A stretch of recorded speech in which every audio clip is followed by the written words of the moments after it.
Alright, good morning. You're here with Deacon, and we have a heater going on because it'd be snowing outside and we can't go riding. So we had to get one of the boy toys out in order to work on the bike. But what I wanted to show you today is my camera outfit.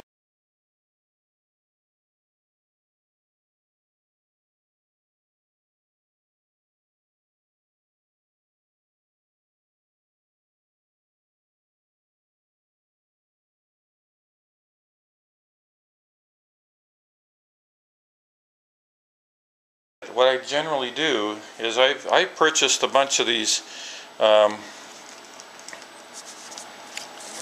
Coleman Conquest. Hold on, let me get my coffee cup out of the way.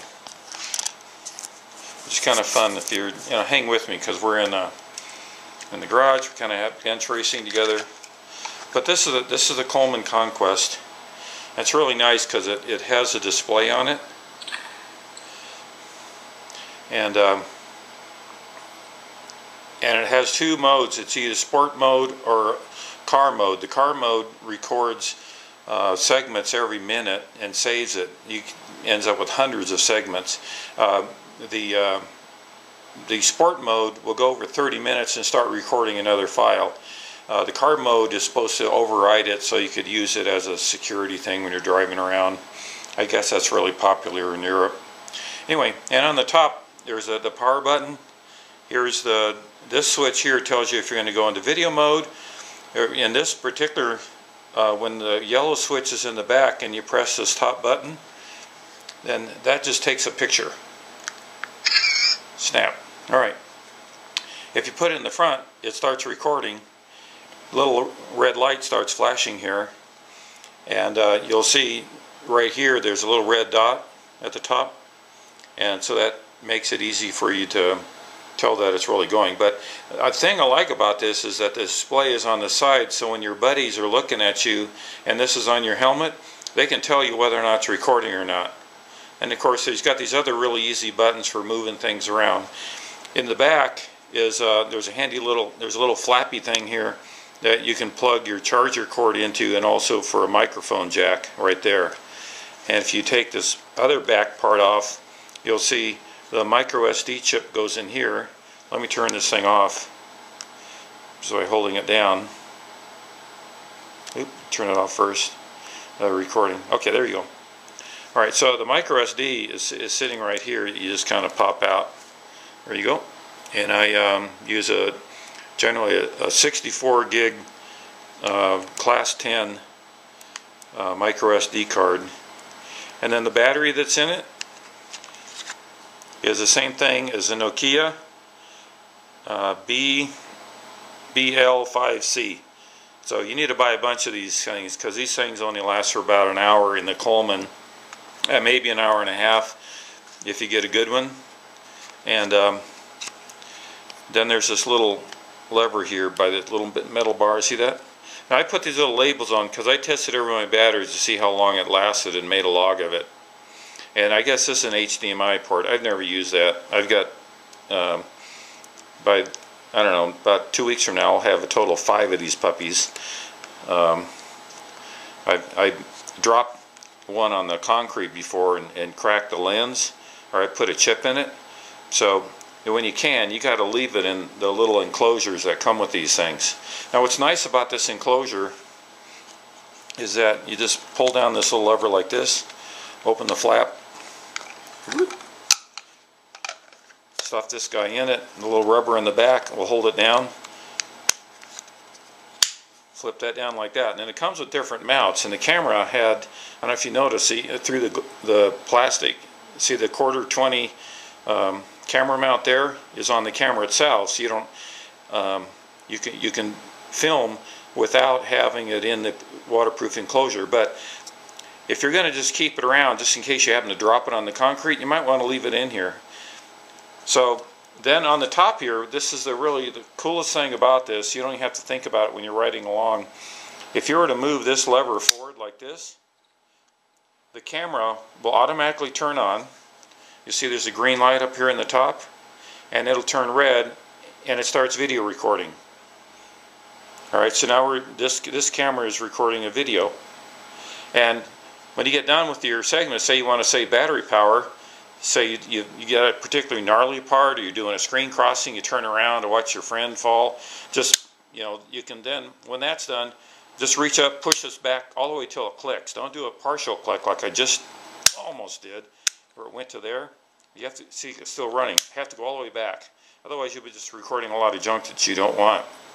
But anyway, so as you're traveling along, you can keep moving this thing around. So what I've done, my scheme to try to do multiple cams, and I'm not very good at it yet, as you can tell by my videos, because I've got, what happened to Deacon? Hold on, guys, gotta take a break. I think I left him outside. Deacon, did you sneak outside when you did? Well, look at you, furry little Aussie. Go on, get back inside there. He doesn't mind. He's like a honey badger. He don't care. No, he don't care. All right. Okay, so there's the Deacon.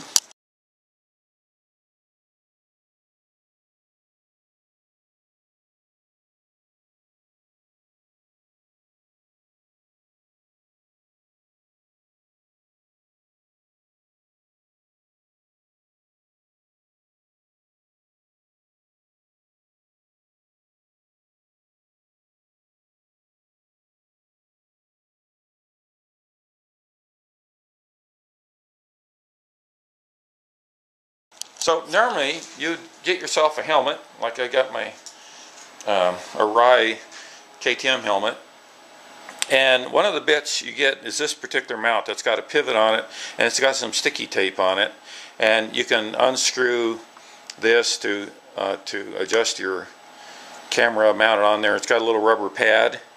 This is, you know, pretty critical. I had to add a metal washer on there because to make a better footprint, to keep from turning around, and then sometimes this bounces around, but you want to make sure this doesn't whack the visor or the helmet.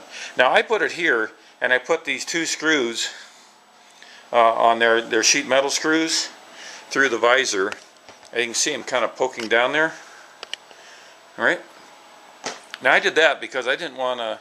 First of all, I didn't trust sticky back stuff very much.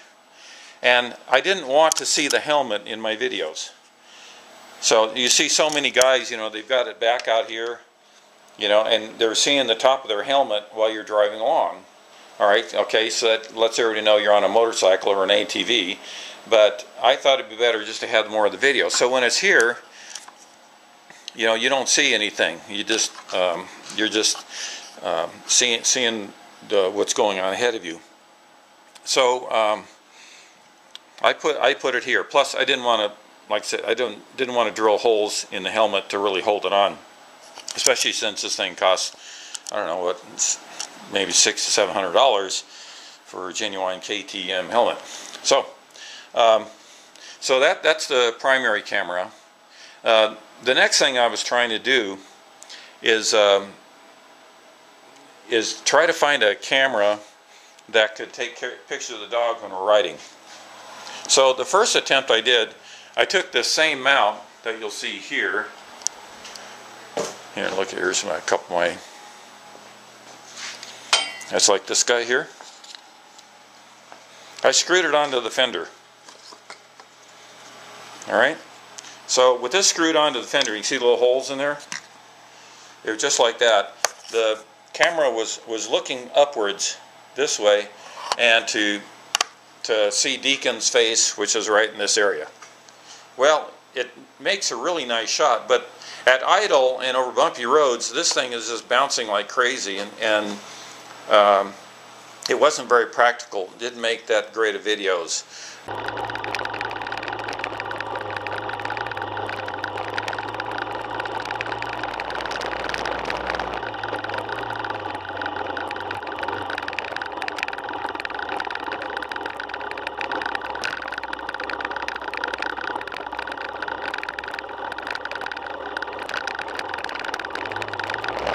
At idle, these single cylinder thumpers really bounce around a lot. So the next step I tried, is I moved it up to the cowling for the headlight. You see all these little holes here? These those are different experiments.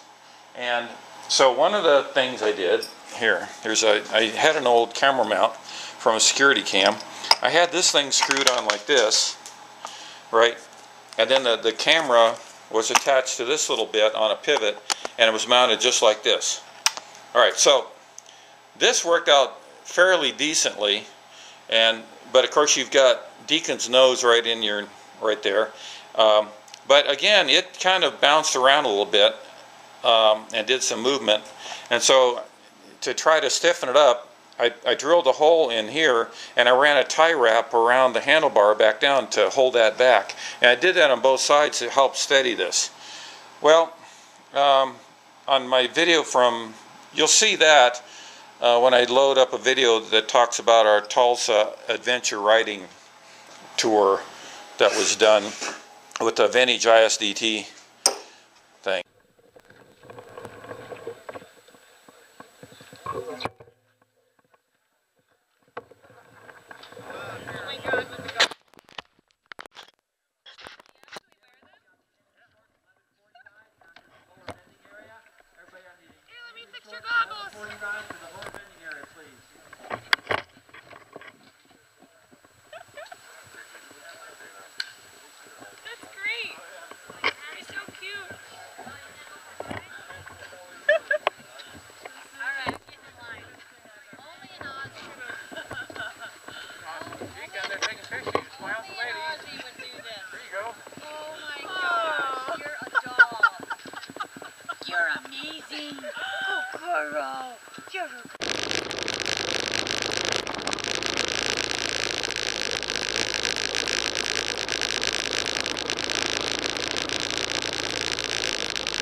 Well, I wasn't quite satisfied with that either. So the next step, with all these little bits of camera pieces I've got collected over time. Oh, by the way, here's a little suction cup camera mount. By the way, Coleman, when they first sold Coleman Conquest, you got this. But if you buy one now off of eBay or Amazon or anything like that, you won't get this windshield mount, which is really stupid because they advertise this as a car mode. Hi, Becky. You need me? Yes. Okay, here's my lovely wife. I can edit it out. Okay. Two things. One, don't shake stuff when you're talking about it because you're shaking the camera and that at the same time.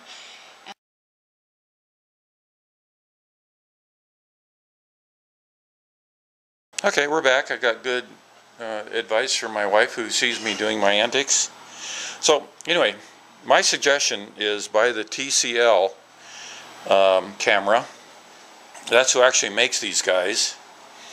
And the TCL that you get from Amazon, I think, and they're maybe coming out of England.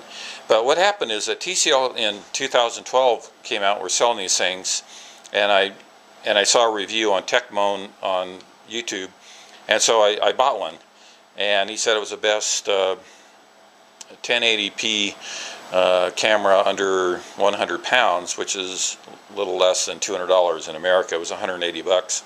So for what now?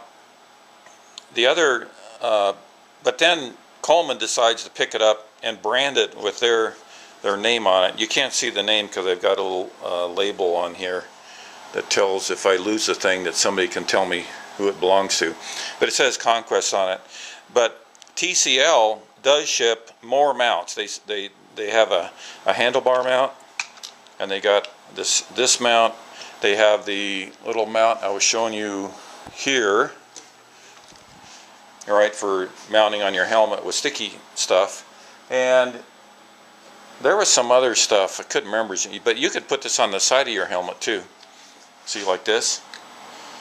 And if you like that idea, because that'll be adjusted up and down and also back and forth.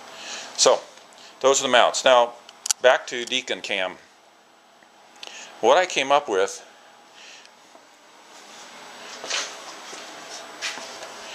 is I took this handlebar mount. I took the little U-bolt that's a part of this thing, so just down to this bracket and this mount, and I drilled a hole in in the side of this thing, and I mounted it on the end of my handlebar. Okay, so what this is, these are these little expandable clamps that you get if you were to look over here at my trusty loaner DRZ. If you guys ever want to come out and ride with me, I have a loaner bike. Anyway, so these little guys here are what you get at the motorcycle store for mounting on your bark busters. So once I found that, then I said, okay, that's really cool. So I could mount it either, I could mount one here, or I could mount one on the left-hand side. And the left-hand side seemed to be less in the way than maybe the throttle side, because I thought maybe if the rubber is pushing the bracket, it might keep the throttle from returning, and you know, that might be kind of bad. So anyway, so this thing is when it's mounted correctly, looks just like this. Alright, so what's really cool is I can rotate this part in here, so I look at the dog, but even like this camera has such a wide angle with 720 degrees of view that I would actually see the dog up to here, I would see my face up in here, and I could actually see a little bit of whoever's riding behind me over here. And you see some of the track and the trail. So you can get this thing adjusted really well, and believe it or not, it's not in the way at all.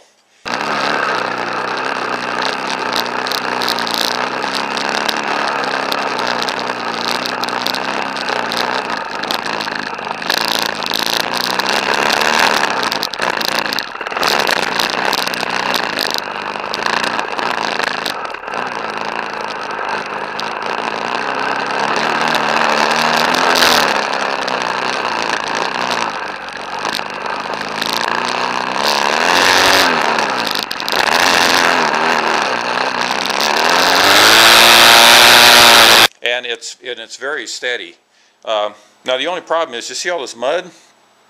We were out running around Thunder Valley Pro motocross track in Lakewood, Colorado, and there was some really muddy sections because it's winter outside and it hadn't quite dried. And so I went down with, and Deacon was on board. He weighs 50 pounds, and we entered the mud, and there was a rut going in one direction, or going off like this. I wanted to go that way, and I thought I could just plow right through the mud, but there's also a lot of clay in it. And so what happened is, of course, the front end decides to go this direction, and I end up falling over on the left-hand side and broke this off in the process. So because of that experience, I installed the Smith steering stabilizer. Yet hopefully that won't happen again. The few times I've fallen on this bike has always been like about 2-3 miles an hour. I'm not going really fast. Even when I was going through that mud at the track, I wasn't going fast.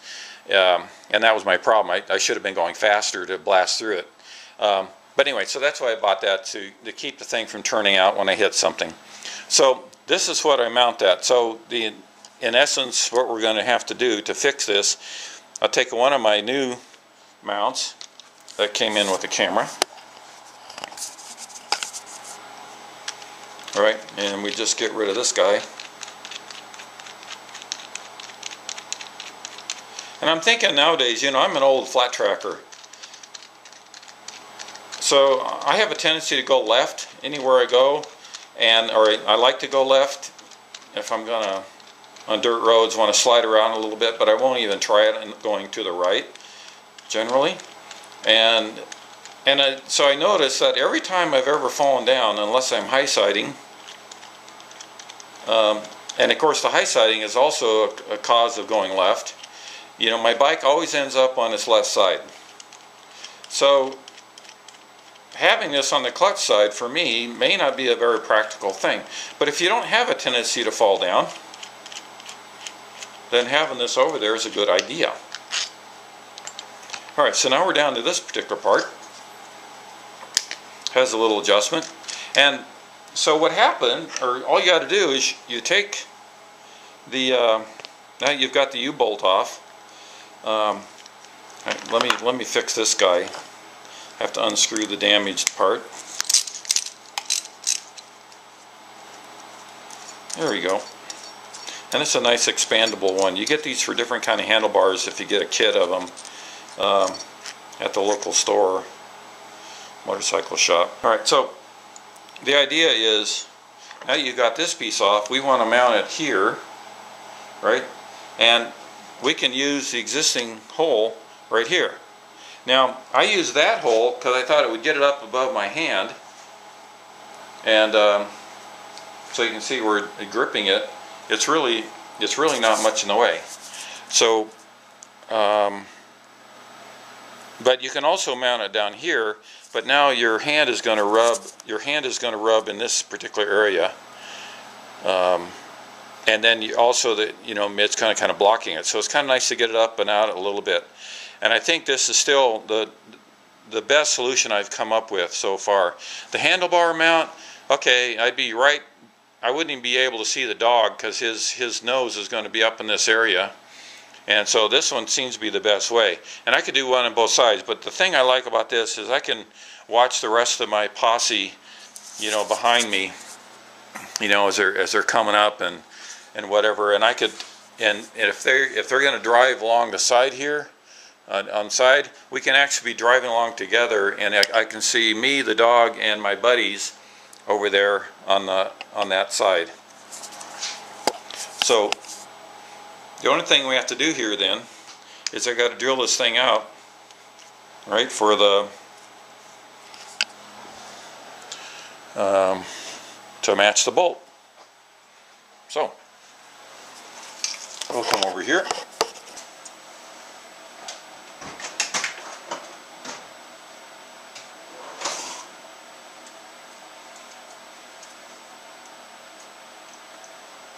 So using the old bit, I'm pretty sure we're going to need a 5/16. I wouldn't make it any bigger. I mean, maybe that's why it snapped off on me. Yep, 5/16.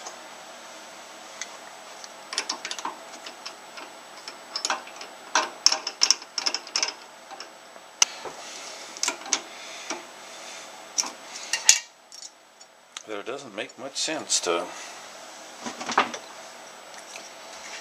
Alright, so got a little spacer. Can you guys see this? I think you can.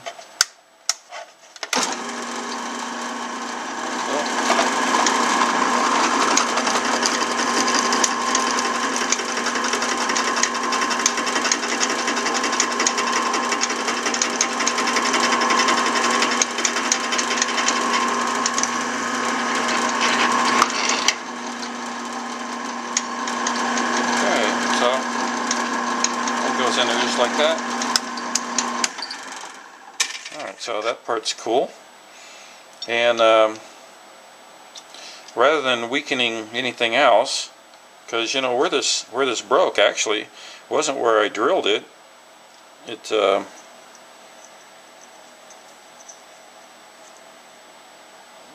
Oh, I see one thing I did that I won't do this time. You see, I counterbored this on this side, so this would be nice and flush, but I think that may have helped weaken it because it broke right around the outside of that counterbore, maybe causing a stress riser. So this time, let's leave that off, and I'll maybe find me a regular flat bolt instead of this guy. So let's go look. I think that's an excellent idea. Well, okay, so you see all sorts of fun things up here. We got high-powered rockets, teaching slide rules, you know. There's my life's history right there. Okay. So let's go see what kind of bolt we can get. I'll go over to the metric bolt station, and got a bunch of stainless steel bolts. I think these are all going to be metric. So I apologize for the jiggliness, because I'm trying to support this thing. I could make me a little helmet cam for that, but these, it looks like the same threads. Yeah, so this is metric. So what I need is a bolt that's the same length as it comes with this, where the threads go at least as deep. And it might be a problem. This one looks like a good candidate. Yes, success. I thought I'd like that. So, well,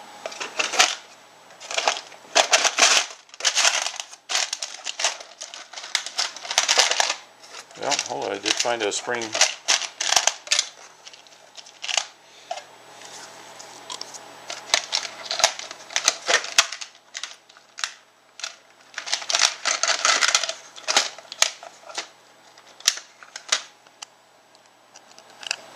Cool.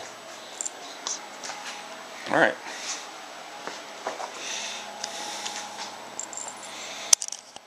Okay, we'll set this thing back up again. Yay. Thanks for your patience. Okay, so we now got the hole, we got a long bolt. Stuff that baby in there.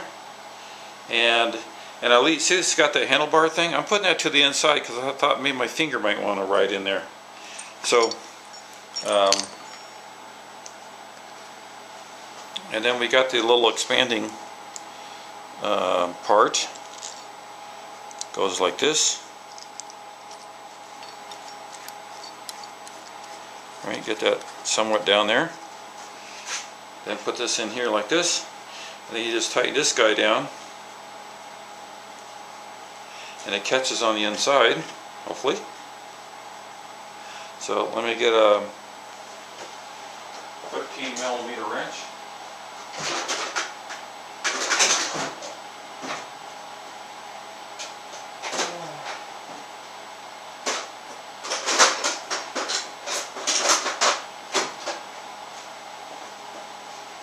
Look at there, a universal metric wrench.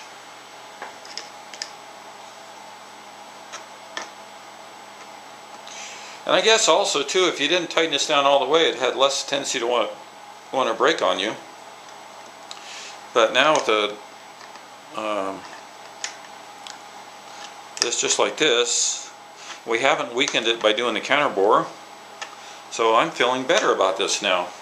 Now, one thing, of course, this little bit is hanging out on the outside, and you could theoretically. Well, let's go ahead and mount a camera up there, just so you can see it.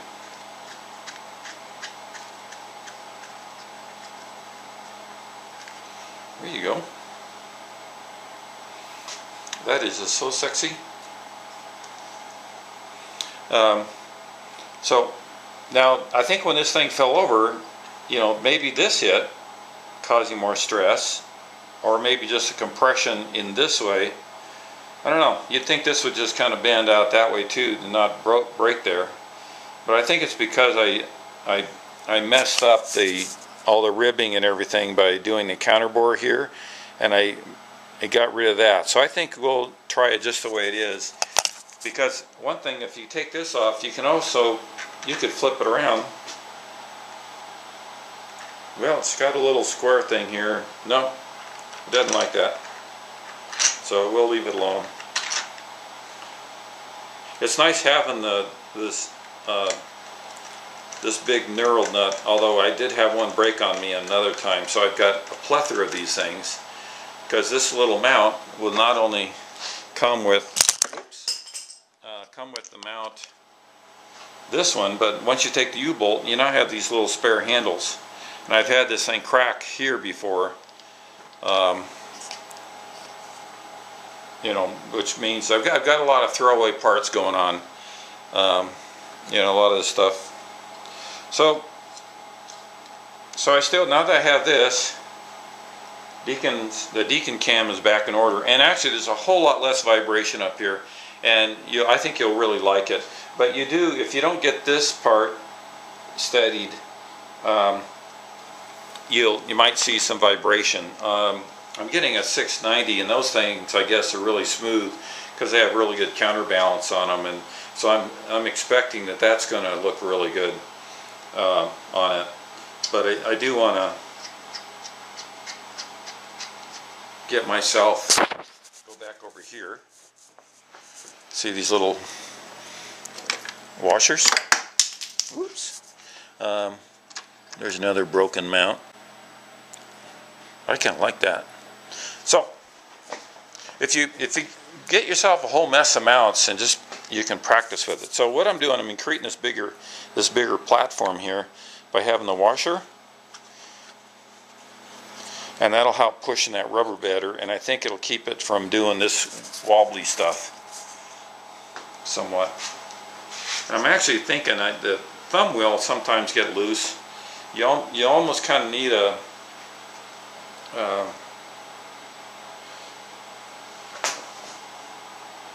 trying to make this horizontal with the bike. So I think that's going to work out well. Anyway, but I'm kind of thinking too that maybe a different mount could be made on here out of metal, where then I could just run a bolt up through the bottom, you know, because this little thumb wheel is sometimes a little hard to adjust, and yet, you know, the camera moves one direction, and sometimes it's better to hold on to this thing and just screw the camera on. Don't do this, by the way, on the camera with the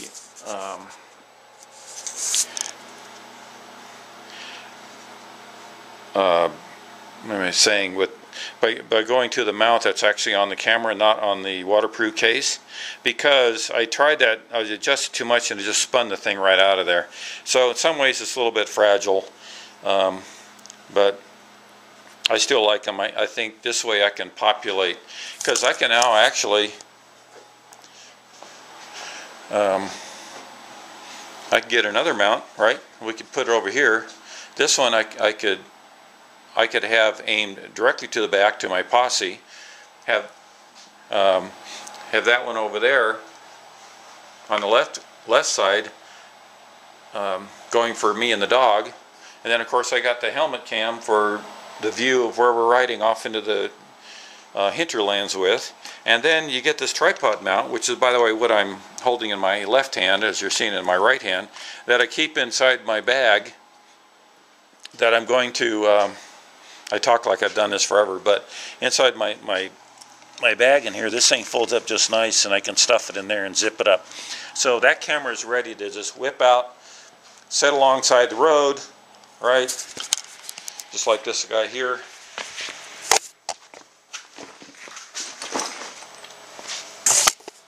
Right, so we can just do just like that, right? So as we're driving by, we're going put, put, put, put, put. You know, we can be coming right behind that thing, you know, past it, and get some other shots. And then one of these days I'll learn about video editing. Okay, one thing I forgot to mention.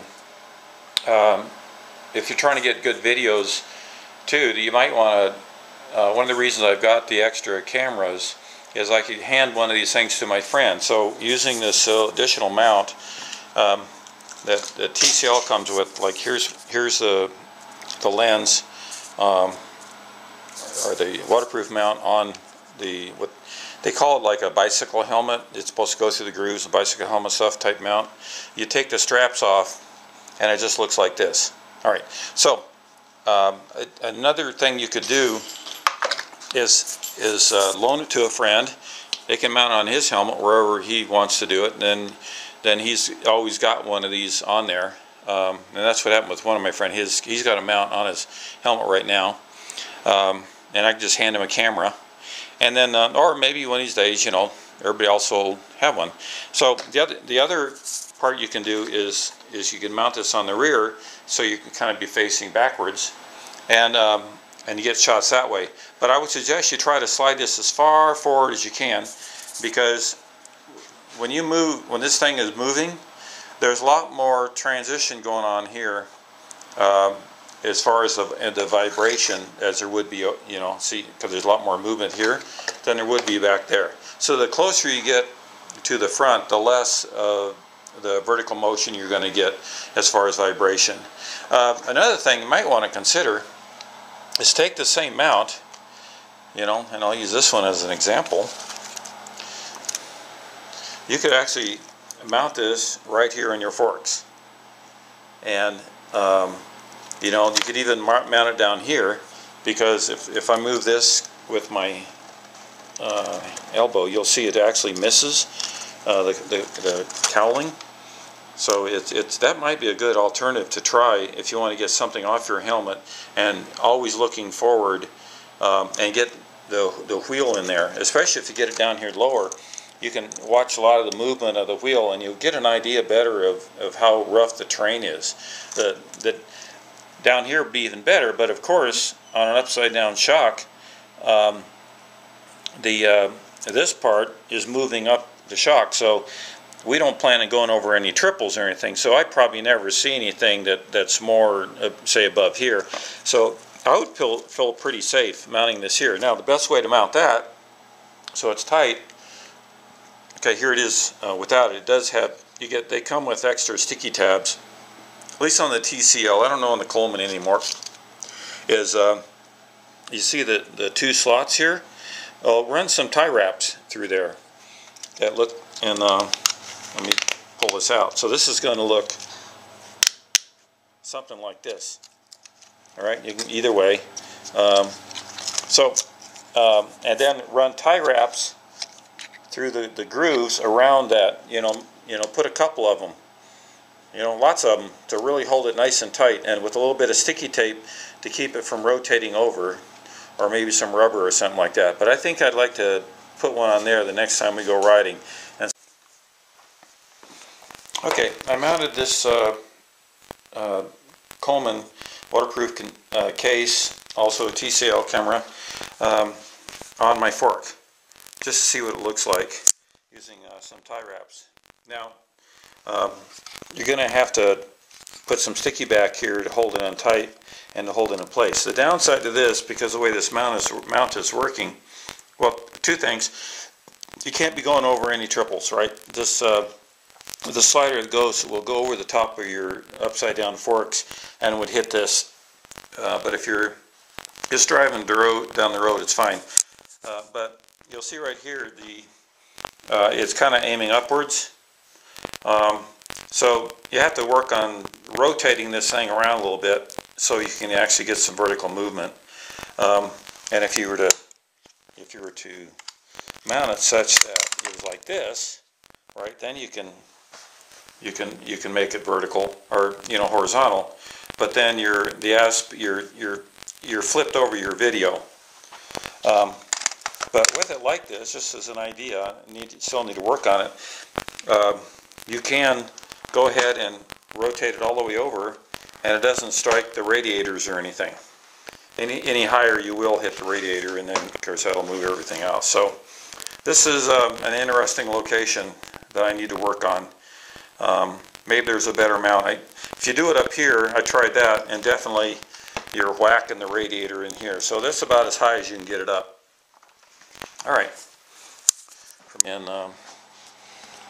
so that if you have any questions, subscribe to my channel, comment. I'll answer it. This is all kind of very exciting, and I know I make really long videos, but I didn't want to cut anything out. I'm just an average guy doing average stuff, and so you get to see the whole time how long it takes me to do something, and maybe yourself. You don't just little snippets of, well, how did he go from there to there? And also when I'm riding, I like to do the whole trip as much as I can. So you get to see every possible encounter along the way, because a lot of times the videos of guys like out at Moab or Uray, they just show you short pieces, and those were the scary parts. But there's all these other wonderful parts that you say, oh, well, really, for the most part, I'm going to have a really good time. And you can tell by the stickers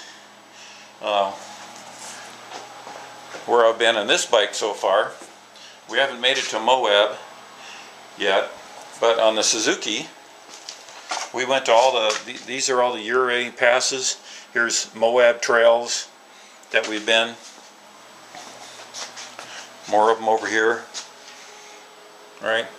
These two, probably that's the toughest one, is Poughkeepsie. Don't go up it, go down it. Ophir's kind of nice. It's just kind of, there's a lot of pavement to get to it from Telluride over to Durango. California Pass, Engineer Pass, Corkscrews is one of the most fun one. That's the one you start out at, coming out of Uray that we do. Black Bear, big reputation. First time I walked this bike down, I was kind of freaking out. Second time, I rode it down and installed the engine 3/4 of the way down, start up, and it continued.